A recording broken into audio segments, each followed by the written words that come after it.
What's going on, everybody? Thank you so much for joining us for this early edition of the Week 14 Sports Ethos lineup show.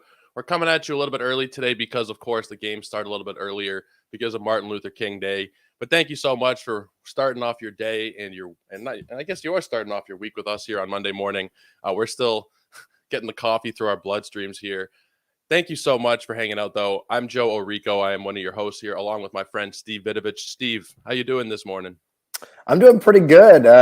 Excited for a full NBA slate. These early games are always a lot of fun, especially over here on the West Coast, because you get to wake up, get your coffee in, and then turn on the games. And we got a game starting at 10 a.m. today, so be sure to check your lineups early today. And then we got a very interesting schedule week after a very mild week last week that felt really nice with the balanced schedule. But this week is definitely not that.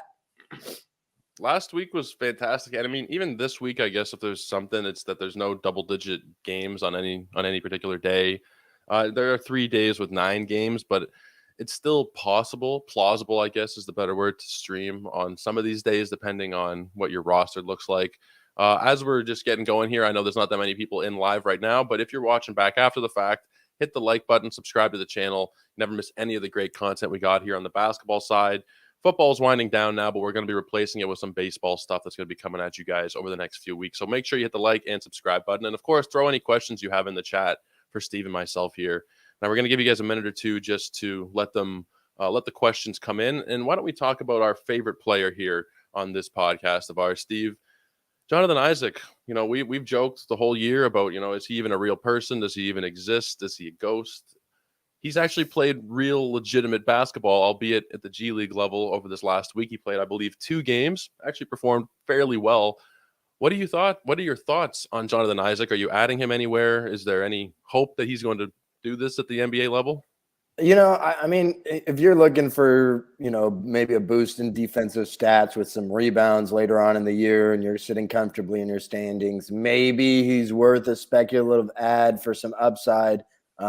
Myself personally, I'm not doing it. I don't believe in it. I'm still under the belief that I'll believe it when I see it in terms of him playing legitimate rotation minutes in the NBA, let alone just NBA minutes. He's coming off the bench in the G League. Like you said, he did play pretty well in his couple of games, not playing a lot of minutes, coming off the bench, but, doing his thing on the defensive end and, scoring. I think he's averaging 14.5 points over the 2 games, not shooting the free throw well. But I would say that like a speculative add isn't out of the question at this point. I'm just not doing it personally. I just don't believe that he will move some of those other Magic bigs out of the rotation. I think they'll believe more in them than they will Isaac. And, maybe Isaac is an interesting trade candidate for another team. Maybe the Magic want to get him out and playing some basketball so they could try to trade him somewhere else, because their team is so much different than it was when he was healthy in the bubble. I don't even know how many players are on their roster now that were on their roster in 2019 August. I mean, maybe Markelle Fultz, but maybe I don't even think Gary Harris was on the team at that point in time. So I just don't even think they have that many players that are holdovers since when Isaac last played. Yeah, I'm just looking at the roster from that 2019-2020 season. Nick Vucevic was there, Aaron Gordon, Fournier. Different looking team, very different looking team. I am hoping that there is, I mean, even if it's not with the Magic, that he's able to catch on somewhere, just because of what we saw during that stretch in 2020. I mean, it was 34 games, 32 starts, but 12 points, 7 rebounds, 2.5 blocks, 1.5 steals, good field goal percentage. It'd be nice if he could be a fantasy asset somewhere. It might not be in Orlando, but it would still be nice to have that production at some point going forward. Now, I can't really get behind adding him either. I kind of just want to wait. I think there's an argument to be made that if you're a top team in your league, first or second, you have a spot where, you have somebody where you don't really mind dropping them. I don't think it really hurts. There is a lot of upside there potentially. If they do end up giving him some run, like you said, maybe they want to trade him. They give him 25-ish minutes a game, perhaps. Who knows what's going to happen? This is why we talk about him, because he's an enigma, wrapped in a riddle, wrapped in everything else you can possibly imagine. I don't mind an ad, but like you said, it's not he's nowhere near a must add player. He's just kind of an interesting guy to keep an eye on, which is why we do it. We keep an eye on him here once a week just to kind of check in. We'll see by next week if he's actually played any games. I mean, they say the most recent update here from Roto World, he's not. There's still no timetable for a return, which is kind of ridiculous. I think still, like, can you just give us something? 1 week, 10 days, whatever it is, just let us know. But I just we'll leave it there for now, because there's not so much you can really talk about Jonathan Isaac without driving yourself a little bit crazy. Now, in terms of the schedule this week, we talked a little bit before we started getting going. It's a little bit strange in terms of the way that it's set up. There are some 1-game weeks. There are some 5-game weeks. What's really standing out to you on that front there? Yeah. I think first and foremost, definitely get your lineup set. Pause this show and go set your lineups, or set your lineups as you're watching, because we got 10 a.m. start time Pacific, 1 p.m. Eastern. So definitely want to get those lineups set early today. Another day that might throw you off is Thursday. We have a 12 p.m. game. That's going to be the game that's, I believe, being held in Paris, France. And that is the reason for the 1-game week. So both the Chicago Bulls and the Detroit Pistons, they're going to play in Paris because of travel. That's why they're only playing 1 game this week. So you definitely want to sit basically all of your players on both those teams in comparison to teams that have 4 3-game weeks. I mean, sure, the Raptors do have a 5-game week, but that includes 2 back-to-backs, one starting today, tomorrow, and one on Saturday, Sunday. So definitely you can't think of all of your Raptors as playing 5 games this week. But maybe some of the younger, more durable guys, maybe a Scotty Barnes sees all 5 games this week. Maybe an Anunoby does as well.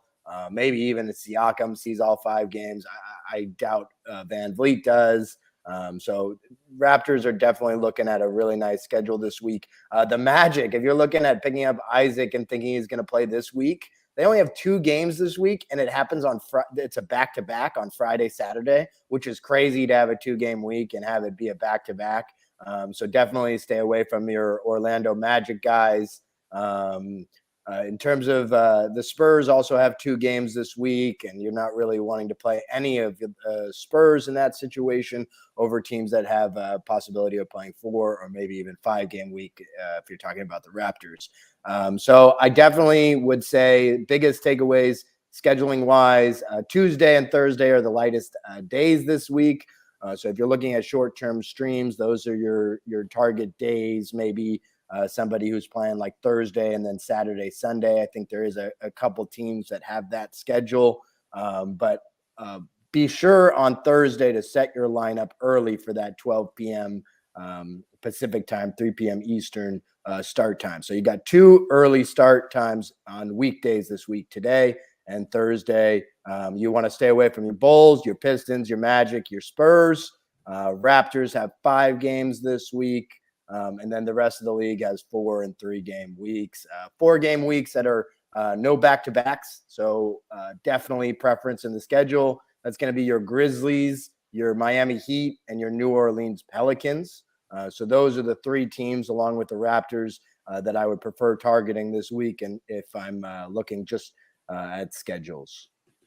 Yeah, it is a crazy week. The NBA is notoriously bad for these schedules. There'd be days where there's crazy amount of games, days where there's not really any games. It's not like a horrible week in terms of that. I've seen a lot worse than 9-4, 9-5, 9-7-7.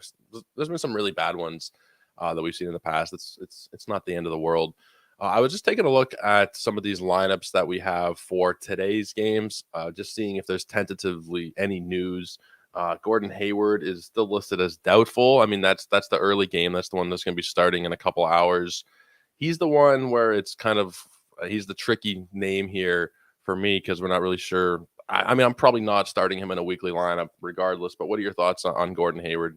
Yeah, I'm not starting him regardless. I don't think he plays today. And I just don't think, let's see, the Hornets, they're on a 3-game week, no back-to-backs. But I'm not starting Hayward anywhere, even if he was upgraded to available today. He just hasn't done enough for me this season to justify being a starter in a 12-team league. He's really only in terms of the early games, the only one that would be kind of, I don't know, interesting for me, I guess, a little bit. But like you said, he's not really doing that, even if he is upgraded, and he's still doubtful. So I don't think we're going to see too much movement there. And another game to definitely be mindful of, or a player I would say, is the Warriors. Today is the back end of a back-to-back, so we can. I think Clay already got ruled out for today's game, and they have another back-to-back on Thursday, Friday. So Clay Thompson's potential 4-game week is already shrunk down to a 2-game week. So you're definitely going to want to stay away from Clay in weekly lineup settings because of that. Other teams with 2 back-to-backs in 1 week. I believe actually the Warriors are the only one. So Warriors are your team you definitely want to stay away from with Clay Thompson specifically in weekly lineup settings. That's another interesting note about the schedule this week. Yeah, absolutely. Now, we have a couple of questions here. I think we might as well start getting going. Just remind you guys once more, hit the like and subscribe buttons. Never miss any of our great stuff. You get this show once a week. You get Dan's show. He's been doing his show live pretty regularly. You guys want to be able to see that. So just hit the subscribe button and you never miss any of the great stuff we got going on here. First question is from Hayden. It's regarding Larry Nance. Minutes in production way down lately. He has 4 games this week. Horford has 3. Which one would you use in an 8-cat roto weekly changes? Steve, where are you leaning here? I get what he's saying here. I mean, Nance's role is like, it seems to be somewhere in that 18 to 24 minute range. And while he has a pretty safe floor, I would say, especially for rebounds and steals, with good field goal percent, decent free throw clip, I think I'd go with Horford this week. Even though he's got 3 games, both the Pelicans and the Celtics, there's no back-to-backs involved. So we shouldn't see or Horford or Nance sit out any games this week, barring an injury. Give me Horford there, Hayden. I'd rather use him. What about you, Joe? I'm taking Horford. I'm definitely more assured that he's going to give me better lines day in and day out. I've never been a really big Larry Nance guy. Earlier this year, I think we might have talked about this last week or the week prior. I was saying, like, you don't even really need to worry about adding Larry Nance, and then I looked like kind of a fool because he went on a real run there for a while. But at the end of the day, he's just not that great for fantasy. Like, he's shooting the lights out from the field goal line. His field goal percentage is over 60% this year, to phrase that a little bit better. That was what was carrying his value for a lot of the year, the defensive stats. We've seen that kind of go away over this last month. He's shooting 33%. He's not stealing the ball, really. He's doing nothing for you. He's not somebody that I'd really be interested in even really holding unless it's a deep, deep league, let alone starting over a guy like Horford. So give me Horford every time there. Next question we got is from Ernest. He's asking, is Kyle Lowry a drop? Already have AD, Chris on the IL. That'll be Middleton and Beal sitting as dead weight. 12-team head-to-head 9-cat. Other streamers are Bruce Brown, Slow-Mo, Bryant. Wire options are Jackson, Gabe Vincent, Caruso. Steve, what do you make of this here? I mean, first of all, for me, I don't think I'd be dropping Kyle Lowry, but what are your thoughts on this in general? Yeah, I wouldn't. I would rather not drop Kyle Lowry. I prefer him rest of season, definitely over Bryant because he's going to lose his appeal when AD gets back. I would prefer him. I mean, the only name that's like somewhat in the mix would be Bruce Brown out of the names that we got there. But I'd rather hold on to Lowry. I know the knee issue has already ruled him out for today's game. And if we get like word that he's out for a significant period, and you're struggling in the standings, I can understand the move because you already have Chris and AD and Beal, just, injured sitting there for, I do think Middleton could come back soon. I think maybe this week. I believe they have a back-to-back early this week, so maybe like a Saturday return for Middleton. It could be within the realm of possibility. So I don't think you're going to be sitting on Chris for that much longer. Beal, I think, is questionable for today's game. I think there's a chance that he comes back. I know he got cleared from the hamstring to do basketball activities, so I think you're only going to have AD as an injured guy that you're holding on to past this week. So I would probably just hold on to Kyle Lowry. If I would hold. Bruce Brown would be the only name I would consider, and I just would rather have the starter. And I think Bruce Brown will be in a bench role when the Nuggets are healthy, which I think is happening. So Yeah, fair call. Absolutely. Lowry has been not good, and now he's injured. But at the same time, I don't think he's going to be out for too long. I think it's more of a day to day kind of thing at this point. You can expect him to turn around what he's been doing over this last month or so. He's been dreadful. But yeah, Beal is expected to return. He's questionable, so you're going to free up a spot there. Middleton shouldn't be too long either. I'm holding Lowry. I'm lockstep with you there, Steve. I'm definitely going to be holding Lowry there. The options on the wire, they don't stand out so much where you'd need to be dropping somebody like Lowry, who does have that top 70, top even maybe better upside, where Brown is for stretches, he can maybe give you that, but rest of season, I'm definitely going with Kyle Lowry. Guys, throw your questions in here. We're probably going to go another 10, 15 minutes or so, depending on how active you guys are here in the comments. So let us know if you got any questions regarding the lineups for this week, if it's trades, if it's, sit starts, if it's baseball, if it's football, whatever it is, throw your questions in there. We'll hang out with you guys for our next little bit. Do you think Zach Collins is worth an ad, hoping for a Pirtle trade? Isaiah Stewart is probably the best center available on waivers if I wanted to give up on Collins. This is 9-Cat Games Cap Roto, the old Dan Besbris specialty. What are your thoughts here, Steve? I definitely like the upside that Collins has if something happens to Podol, whether it's or is it Pirtle, whether it's an injury or a trade. I do like potential upside on Collins, probably more so than even Isaiah Stewart. So I think I would hold on to Zach Collins in the hope that the Spurs make a change and he becomes the starting center, let's say around the All-Star break. Yeah, I think that's fair. I mean, I don't know if Pirtle is going to get traded for sure, but he's a nice little insurance policy to have there just in case he does. Um, I don't know. I don't think Collins is going to perform. Like, I don't think he's going to be that great even without Pirtle. Like, do you think that he could be like better than a top 100 player? I think so. I think in a starting role he can be. I don't think I'm not as high on him as a reality basketball player, but for fantasy, I think his stat set leans towards fantasy, and I think in a starting role, if he's getting 26 minutes a game, I think he's has an opportunity to put up like top 80, top 90 value. Yeah. Okay, that's fair. Next question is from JP.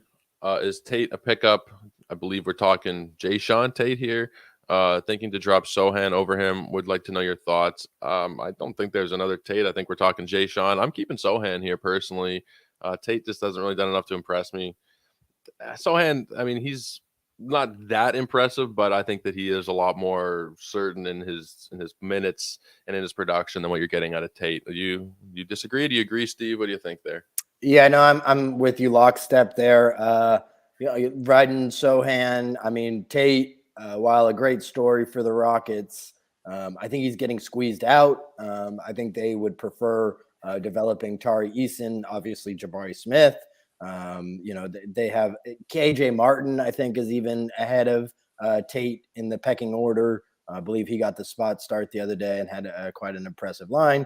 So I'm not picking up Tate, rather ride Sohan or wait for the next hot waiver wire guy. I mean, the couple questions ago when Ernest was talking about all those guys on the waiver wire, guy I'd really love to see get that starting role would be Isaiah Jackson after this last week. I mean, anybody who has believed in the fantasy stat set of Isaiah Jackson got a glimpse of it this last week with Miles Turner dealing with back spasms. So if there's a guy to at least put on your watch list, that's the guy I'd be targeting over Sohan if the opportunity came where Jackson was given a starting role, which probably not going to happen with the Pacers playing well and Turner probably coming back in the next game or two. So just a name to consider in terms of somebody on the wire.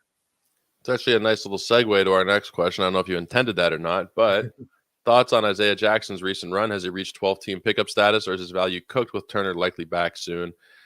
I think that you should probably, throw some offers around if you do roster him just to see what the return is, because we've seen what he's doing with Miles Turner healthy this year. At the same time, there is the chance that Turner comes back. Maybe they trade him. Maybe it's a very tricky situation. But for me, I usually tend to lean to the side of they're not going to trade somebody as opposed to somebody, whoever this is, player X in any sport. Whenever there's rumors, I tend to think that he's not going to get traded. I don't know if I'm right or not with Miles Turner, but I wouldn't really bank on Jackson holding value with Turner back. I think that he is a luxury stash still once Miles Turner is healthy. Agreed. Yeah, I totally agree. That's why he's like a prime watch list guy, but like a watch list, like a hawk kind of guy, because he's going to be watched by multiple teams. So is he a luxury stash? Yeah, but he's a super luxury stash. Yeah, I'd rather keep him on watch lists. That's fair. I mean, he's got 11 blocks over his last 2 games, man. That's you want to talk about upside. Wow. I dropped him in a lot of my leagues. I drafted him earlier in this year. It was somebody who wasn't too expensive. I had him in a few leagues, but there was only so much you could really do. I mean, we're past the halfway point of the fantasy season here, and we haven't really seen much, but you add him for small stretches here and there. Like right now, if he's sitting available in your league, I have no problem adding him. I just don't know if it's going to be a long-term play or not. You got to kind of brace yourself that it might not be. There's a very low floor and a very high ceiling with him. He Yeah. is one of the most drastic, like most variable fantasy players as we get down the stretch. There could be a scenario where he wins a lot of leagues, and there could be a scenario where he's irrelevant for the second half of the season. Yeah, it's like the floor is literally like a DNP. Like it's that bad. It's not even like, like low a G League DNP. Like yeah, going to the G League. Yeah. Yeah, it's sad, but it's true. Or not a G League DMP, a DMP from an NBA game because he's playing in the G League. Yeah, I know what you meant. If Turner and Gobert both missed today, which center do you prefer to stream, Ijax or Reed? I don't think that Miles Turner is going to be back yet. Let me just double check that. I think he might be questionable. I think that would probably that's a big piece of the equation there. If he's not back, then I'm taking Jackson. If he's back, then I'm probably just going to go with Reed. Yeah, I would go Reed more for scoring stats, Jackson more for defensive stats, because I prefer the defensive stats more. Give me Isaiah Jackson if Turner's out, but I think that there is maybe a touch more upside with Naz Reid if Gobert and Karl Anthony Towns are out. I see just a touch more upside there, but I like Isaiah Jackson's floor, especially defensively. So I'd prefer him over Reed. Gobert is questionable. Towns is obviously he's still going to be out.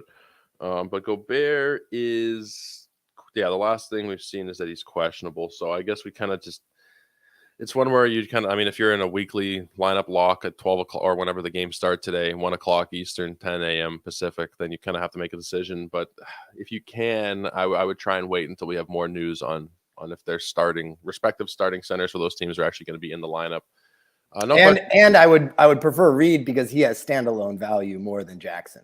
Yeah, so if you're looking for like a safer floor, Reed might be it just because of injury. If Turner comes back, I agree with you. I think Isaiah Jackson goes back to the wire in all leagues. But if Gobert plays, Reed still has some standalone value there with Cat still out. So yeah, very true. Yeah. Guys, we're probably going to be winding down pretty soon here. If you guys have more questions, feel free to throw them in there. Don't forget, of course, to like and subscribe to the channel. Got to keep saying it until you guys do it, so we might as well just go ahead and hit the subscribe button. Steve, is there anything else that's kind of standing out to you this week in terms of schedule, in terms of maybe injuries, players that you're looking to start or looking to sit one way or the other? I know we kind of went over it earlier, but anything else that we may have skipped over that you think the people need to know about? I'll just hit the high points again. I think that there's going to be a lot of people this week who get hit, not for weekly lineup settings, but daily, who get hit by that Thursday early start time. So I would definitely recommend going into your lineups now and making sure that you have your starting lineup set for Thursday with that 12 p.m. Pacific, 3 p.m. Eastern start time. It's unusual. So definitely want to make sure that you guys are aware of that. That's the the 1-game week between the Bulls and the Pistons that they're doing in Paris. I guess one thing on that game that's in Paris is the NBA continues to do these games internationally during the regular season. We're going to see a lot more 1-game weeks, some schedule, because you just can't force teams to play multiple games when they're traveling like that. So definitely something to be aware of as the schedule comes out. While it's fun to have your team go overseas, so if you're a Pistons or a Bulls fan, it's going to be fun to have your team over in France, getting more exposure, building more of a fan base. It's going to be bad for fantasy if your team gets picked to go overseas like that, because you're just not going to be able to play the amount of games.